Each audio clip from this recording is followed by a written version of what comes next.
Saul nasceu quando o povo de Israel, cansado de esperar por Deus, decidiu tomar as rédeas de seu próprio destino. Alto, belo e carismático, ele tinha tudo para ser o herói que a nação precisava. Mas uma série de decisões aparentemente pequenas transformariam este homem escolhido por Deus no mais trágico personagem do Antigo Testamento. Você está prestes a descobrir como alguém que começou ungido pelo Espírito de Deus terminou consultando uma feiticeira.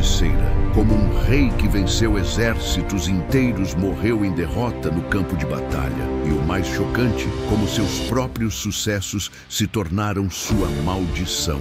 Prepare-se para uma jornada que vai desde os campos de Benjamim até as trevas de uma sessão espírita. Uma história que mudará para sempre como você vê obediência, liderança e as consequências de nossas escolhas. Entre as tribos de Israel, nas terras montanhosas de Benjamim, vivia um homem próspero chamado Quis.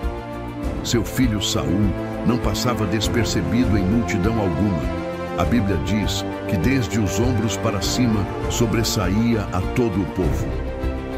Imagine um homem tão imponente que quando caminhava pelas ruas, as pessoas paravam para olhar.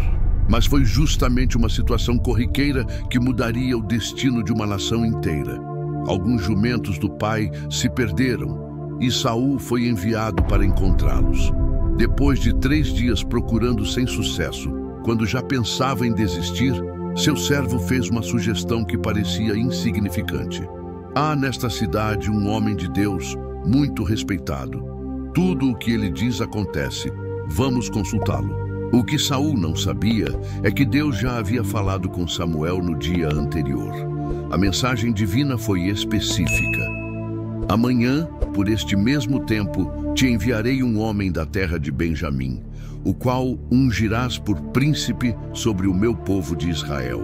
Escavações arqueológicas em Gibeá, cidade de Saul, revelaram uma fortaleza simples, mas estratégica. Não era um palácio suntuoso, mas a casa de um líder tribal. Exatamente o que esperaríamos de alguém que Deus estava preparando para algo maior. Quando Saul apareceu na cidade procurando pelo profeta, Samuel o viu e Deus confirmou instantaneamente: este é o homem de quem te falei. O encontro que parecia casual, na verdade, estava orquestrado nos detalhes da eternidade. Samuel recebeu este completo desconhecido como se fosse realeza.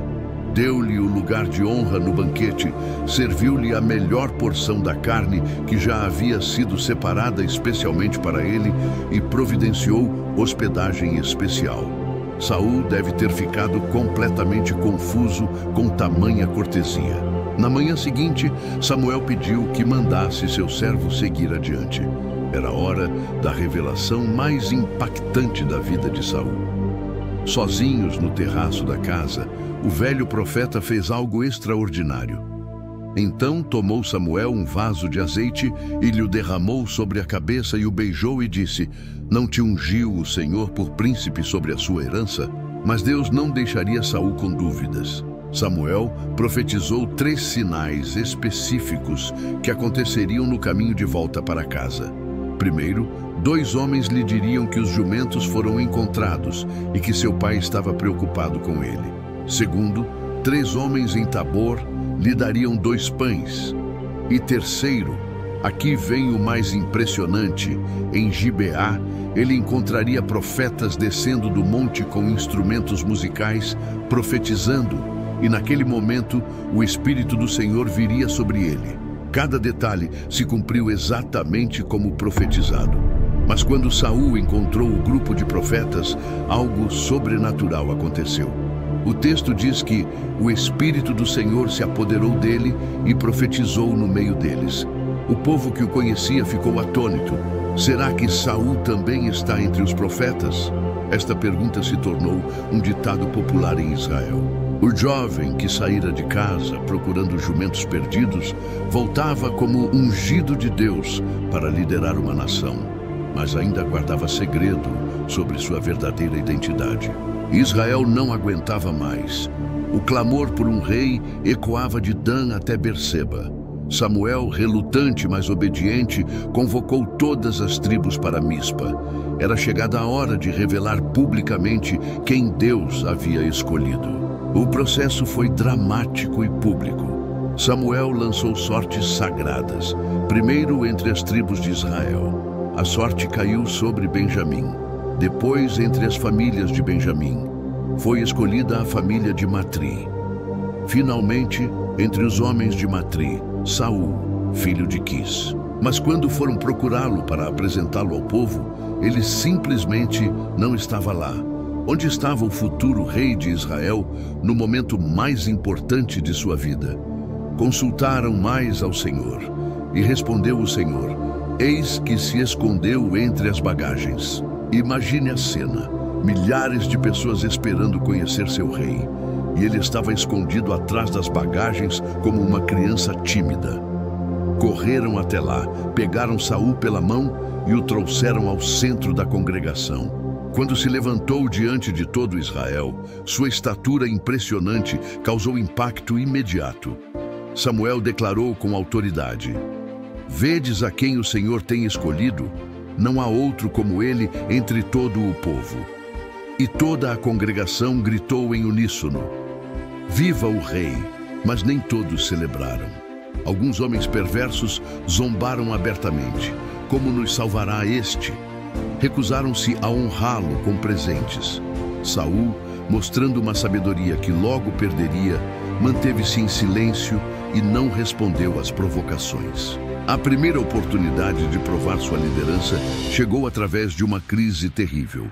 Naás, rei dos Amonitas, cercou a cidade de Jabes-Gileade com uma proposta que era pura crueldade. Com esta condição farei aliança convosco, que a cada um de vós arranque o olho direito, para que eu ponha isso por opróbrio sobre todo o Israel. Os anciãos de Jabes pediram 7 dias de trégua para buscar socorro. Se ninguém viesse em seu auxílio, entregariam a cidade. Mensageiros correram até Saul em Gibeá, levando o ultimato desesperador. Quando Saul ouviu a notícia, algo extraordinário aconteceu. O Espírito do Senhor se apoderou de Saul, e a sua ira se acendeu grandemente. Sua reação foi dramática e genial. Pegou uma junta de bois, cortou-a em pedaços e enviou por todo o território israelita com uma mensagem que gelou o sangue de qualquer um que a recebeu. Assim se fará aos bois de qualquer que não seguir Saul e Samuel. O resultado foi espetacular. O temor do Senhor caiu sobre o povo como nunca antes. 300.000 homens de Israel e 30.000 de Judá se apresentaram para a guerra. Um exército que Israel jamais tinha visto reunido. Saul dividiu estrategicamente suas tropas em 3 grupos e atacou os amonitas de madrugada. A vitória foi tão completa que a Bíblia registra: não ficaram 2 juntos entre eles. Os amonitas foram completamente destroçados. Após essa vitória esmagadora, o povo queria executar todos aqueles que antes desprezaram Saul. Mas o rei demonstrou uma misericórdia que contrastaria drasticamente com suas futuras decisões. Hoje ninguém morrerá, porque hoje o Senhor salvou a Israel. Mas antes de continuarmos, eu quero saber, de onde você está assistindo este vídeo? Comente aqui embaixo sua cidade e seu versículo bíblico favorito. Queremos levar a palavra de Deus a mais pessoas ao redor do mundo e criar uma corrente de fé que una corações de todo o Brasil e além. Os filisteus, inimigos históricos de Israel, não podiam permitir que este novo rei se fortalecesse. Reuniram um exército que era puro terror. 30.000 carros e 6.000 cavaleiros e povo numeroso como a areia que está na praia do mar. Era uma máquina de guerra que fazia qualquer exército da época tremer de medo. A resposta dos israelitas foi previsível. Entraram em pânico total. Muitos fugiram e se esconderam em cavernas e em covas, e em penhascos e em fortalezas e em cisternas. Era uma debandada geral. Saul estava em Gilgal, seguindo exatamente as instruções que Samuel havia dado. Esperarás 7 dias até que eu venha ter contigo e te declare o que hás de fazer. O profeta seria quem ofereceria o sacrifício ao Senhor antes da batalha. Não era apenas cerimônia, mas um ato que simbolizava total dependência de Deus. Mas conforme os dias passavam e Samuel não chegava, a situação se tornava desesperadora. O exército de Saul estava se desfazendo diante de seus olhos. Soldados desertavam em massa. A pressão era insuportável. No 7º dia, com o exército filisteu praticamente na sua porta e seus próprios soldados fugindo, Saul tomou a decisão que mudaria tudo. Trazei-me aqui um holocausto. Sem ser sacerdote, sem autorização divina, ofereceu o sacrifício por conta própria. Mal havia terminado quando Samuel chegou. O confronto foi imediato e devastador. "Que fizeste?", perguntou o profeta com uma severidade que cortava como espada. Saul tentou se justificar com argumentos que pareciam lógicos. "Vi que o povo se dispersava. Tu não vinhas no tempo determinado. Os filisteus se ajuntaram. Então disse: agora descerão os filisteus sobre mim. E não orei ao Senhor, pelo que me forcei, e ofereci holocausto." A resposta de Samuel foi uma sentença que ecoaria pela eternidade. "Agiste loucamente, não guardaste o mandamento do Senhor. Se assim não fora, já o Senhor teria confirmado o teu reino sobre Israel para sempre. Porém, agora não subsistirá o teu reino. Já tem buscado o Senhor para si um homem segundo o seu coração." Com apenas 600 homens restantes, Saul se encontrava numa situação militar impossível. Os filisteus controlavam até mesmo a produção de ferramentas em Israel. Apenas Saul e seu filho Jonatas possuíam espadas. Era uma situação de total desespero. Foi neste momento que Jonatas, filho de Saul, demonstrou uma fé que contrastava drasticamente com a impaciência de seu pai. Chamou seu escudeiro e propôs algo que parecia suicídio. "Vem, passemos a guarnição destes incircuncisos. Pode ser que o Senhor opere por nós, porque não há impedimento para o Senhor de livrar com muitos ou com poucos." Que declaração de fé! Enquanto Saul se desesperava com números e estratégias, Jonatas confiava que Deus poderia dar vitória mesmo numa situação impossível. Seu escudeiro respondeu com lealdade total: "Faze tudo o que tens no coração. Estou contigo segundo o teu coração." Os dois escalaram um desfiladeiro íngreme e atacaram um posto avançado filisteu. Mataram cerca de 20 homens num espaço de terra de meio geira que parelha de bois poderia lavrar. Mas o impacto foi muito maior que o número de mortos. Causou pânico generalizado em todo o acampamento inimigo. Do posto de observação de Saul, viram algo inexplicável. O exército filisteu estava em completa desordem, atacando-se mutuamente, correndo em todas as direções. Saul fez a contagem de seus homens e percebeu que Jonatas e seu escudeiro não estavam lá. Percebendo que Deus estava operando, Saul ordenou o ataque geral. Israelitas que haviam desertado ou se escondido voltaram para se juntar à batalha. A vitória estava sendo conquistada. Mas no meio deste triunfo, Saul cometeu outro erro impulsivo que quase arruinou tudo. Fez um juramento insensato: "Maldito o homem que comer pão até a tarde e até que me vingue de meus inimigos." Seu exército teve que lutar o dia inteiro faminto, prejudicando gravemente a perseguição aos filisteus. Jonatas, sem saber do juramento do pai, encontrou um favo de mel e comeu. Seus olhos se esclareceram, ele se revigorou. Quando soube da ordem de Saul, sua resposta foi profética: "Meu pai tem turbado a terra. Vede agora como se esclareceram os meus olhos por ter provado um pouco deste mel. Quanto mais, se o povo houvesse hoje comido livremente do despojo de seus inimigos que achou, não se faria agora maior estrago entre os filisteus?" Quando Saul consultou a Deus sobre continuar a perseguição, não houve resposta. Percebendo que algo estava errado, lançou sortes para descobrir quem havia quebrado o juramento. O resultado apontou para Jonatas. Saul, inflexível, declarou que seu próprio filho deveria morrer. Mas o povo se rebelou. Morrerá Jonatas, que operou esta grande salvação em Israel? Nunca tal aconteça. Vive o Senhor, que não há de cair no chão nem um cabelo da sua cabeça, pois com Deus fez isso hoje. O povo salvou Jonatas, e Saul teve que desistir da perseguição. Saul continuou reinando e vencendo batalhas contra moabitas, amonitas, edomitas e filisteus. Sua reputação militar crescia, mas chegou o momento do teste definitivo, uma ordem direta de Deus que não deixava margem para interpretação. Samuel trouxe uma mensagem específica do Senhor. Vai, pois, agora, e fere a Amaleque, e destrói totalmente a tudo o que tiver, e não tenhas piedade dele, porém mata desde o homem até a mulher, desde os meninos até os de mama, desde os bois até as ovelhas, e desde os camelos até os jumentos. Por que uma ordem tão severa? Os amalequitas eram inimigos históricos que atacaram Israel covardemente quando saíam do Egito, pegando os fracos e cansados que ficavam para trás.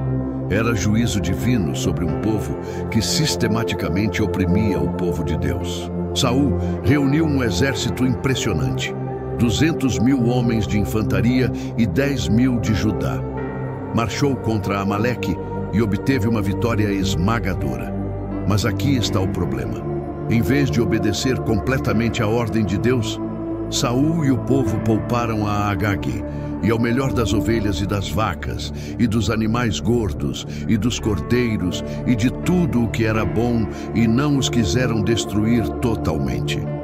A justificativa deles parecia até espiritual: guardar os melhores animais para sacrificar ao Senhor. Mas na realidade, estavam servindo aos próprios interesses e substituindo a obediência pela religiosidade. Naquela mesma noite, Deus falou a Samuel palavras que partiram o coração do velho profeta.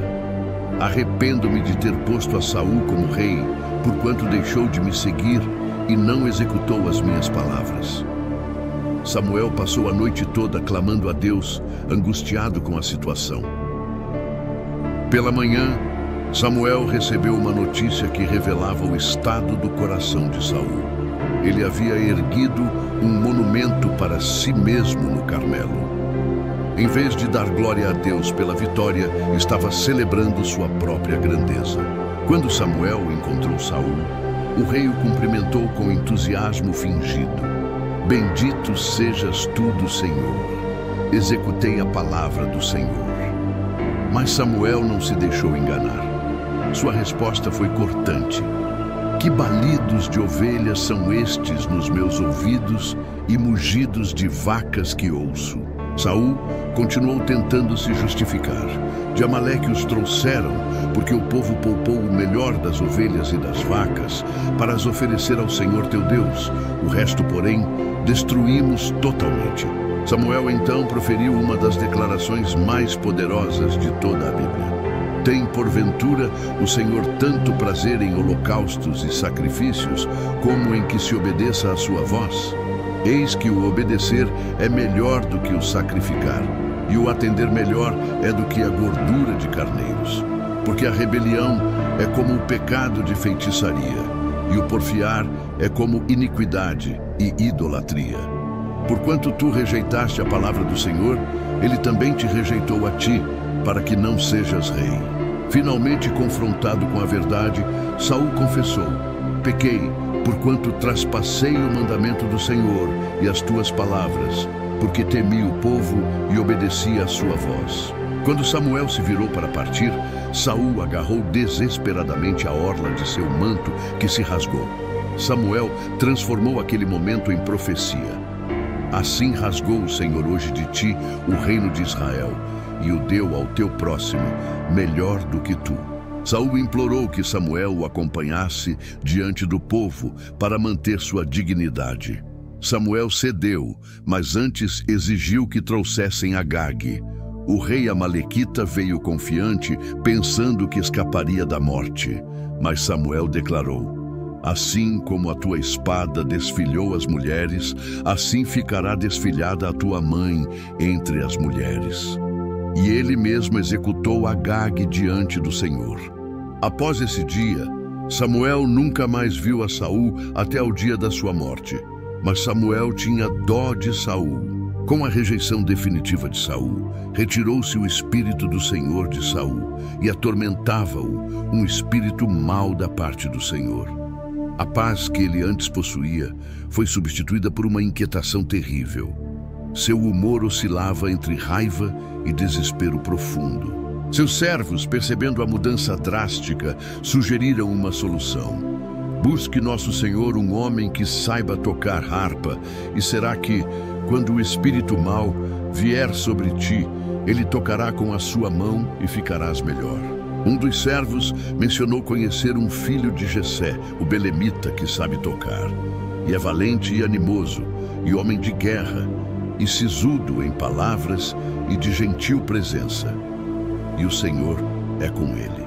Ironicamente, Saul trouxe para sua própria corte exatamente aquele que Deus havia escolhido para substituí-lo. Davi chegou sem que ninguém soubesse de sua unção secreta por Samuel. Desde o primeiro encontro, Saul o amou grandemente e ele lhe serviu de escudeiro. Sempre que o espírito mau atormentava Saul, Davi tomava a harpa e tocava com a sua mão. Então, Saul sentia alívio e se achava melhor, e o espírito mau se retirava dele. Mas essa harmonia não duraria muito.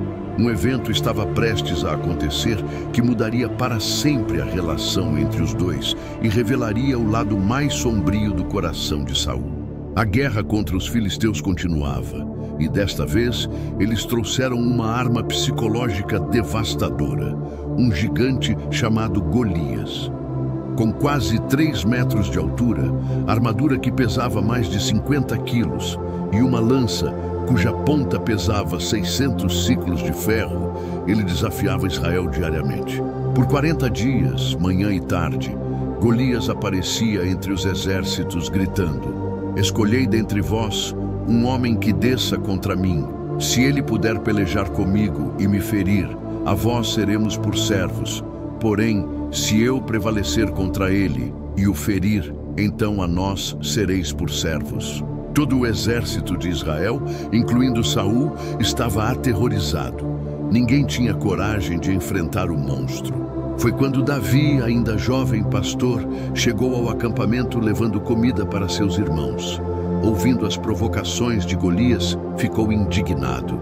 Quem é este filisteu incircunciso para afrontar os exércitos do Deus vivo?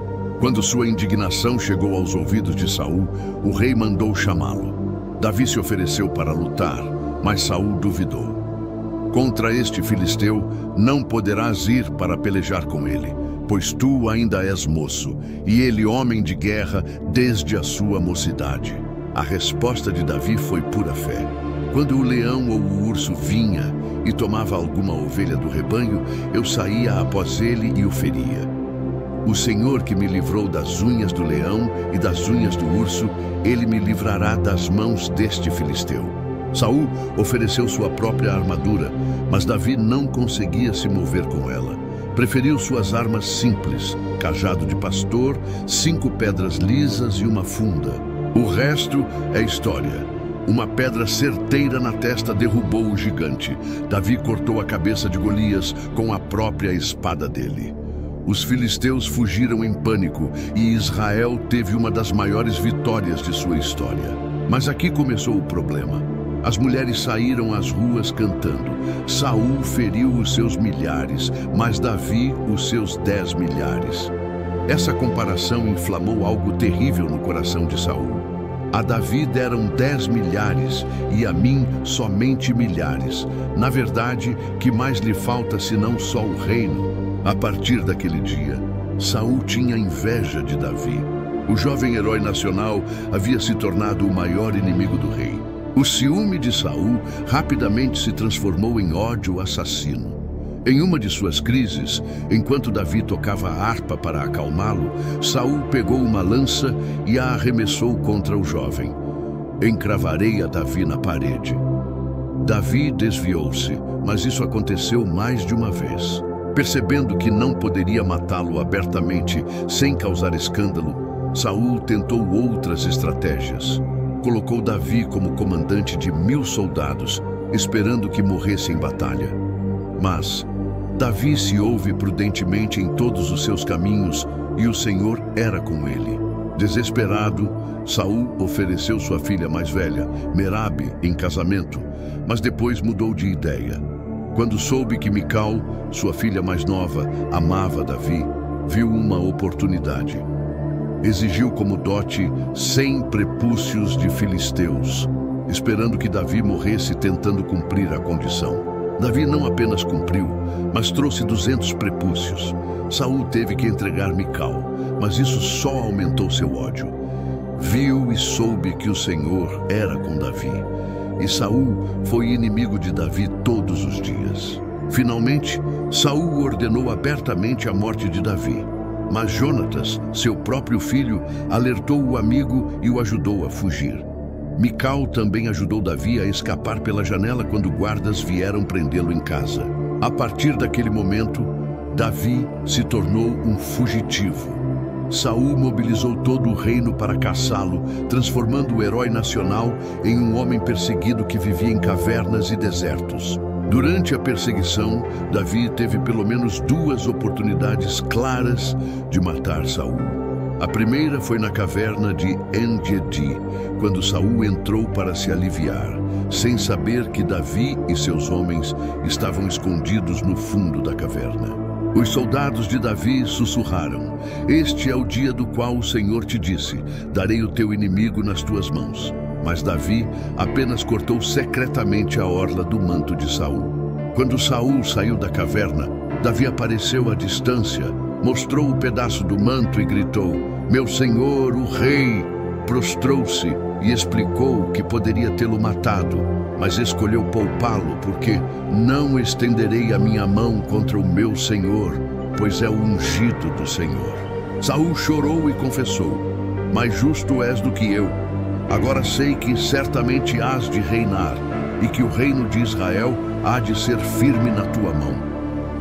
Pediu apenas que Davi não destruísse sua descendência. Mas a trégua foi temporária.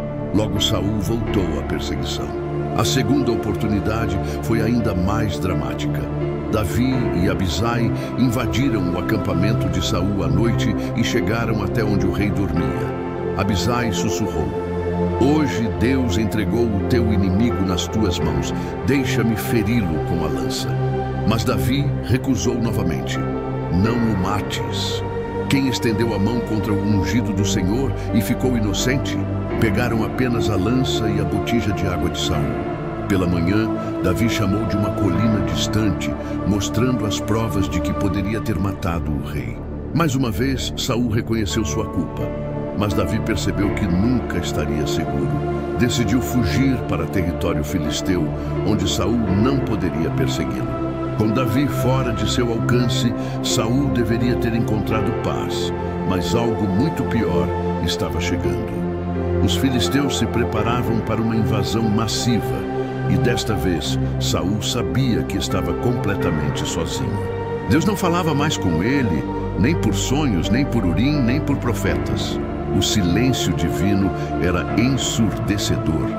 Samuel havia morrido e não havia mais ninguém para consultar.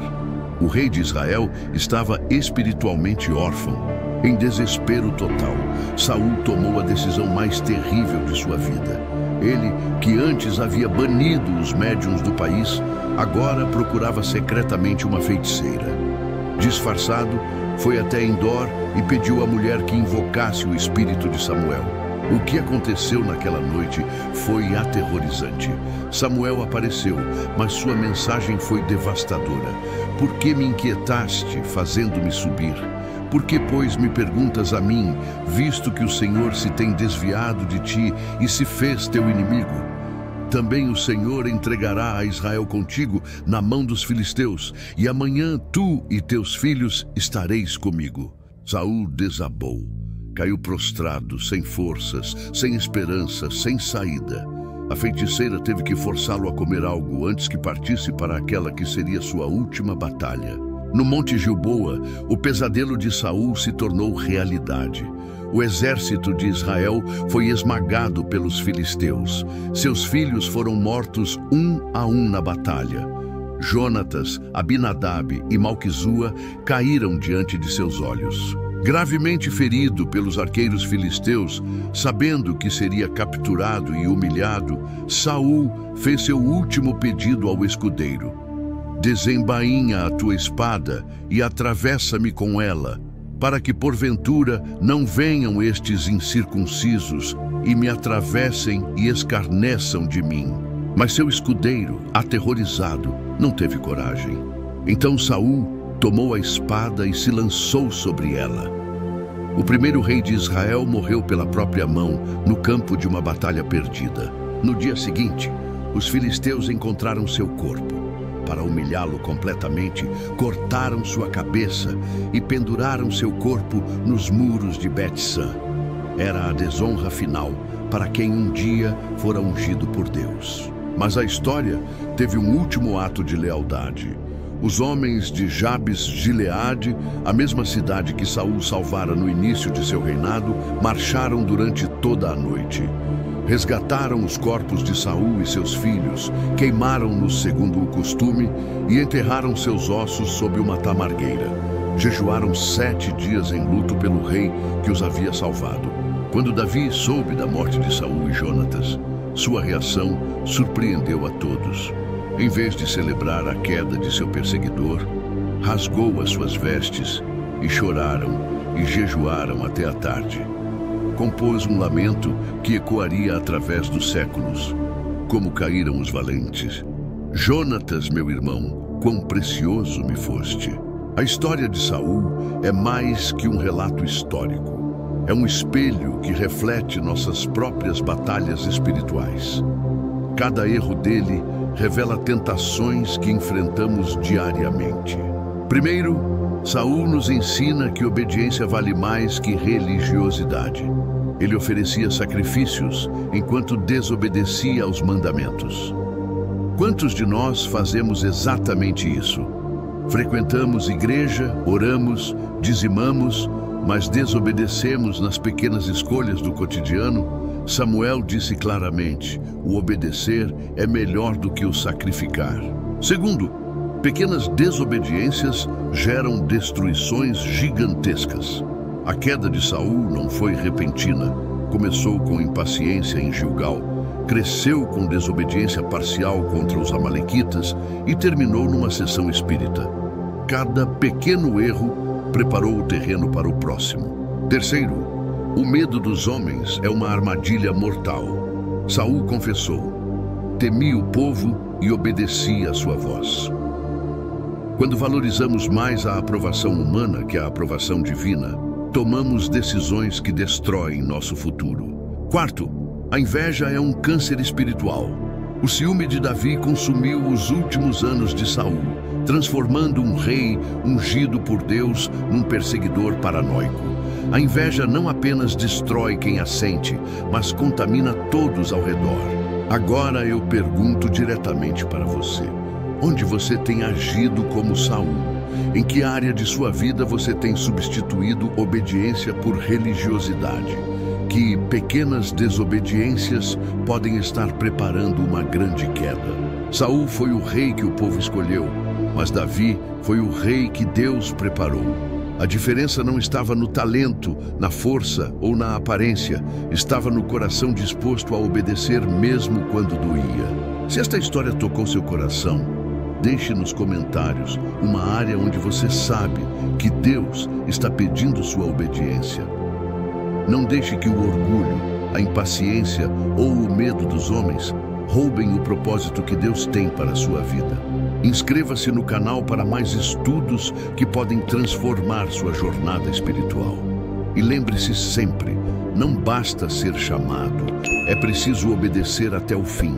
Fique com Deus e que sua história seja diferente da história de Saul.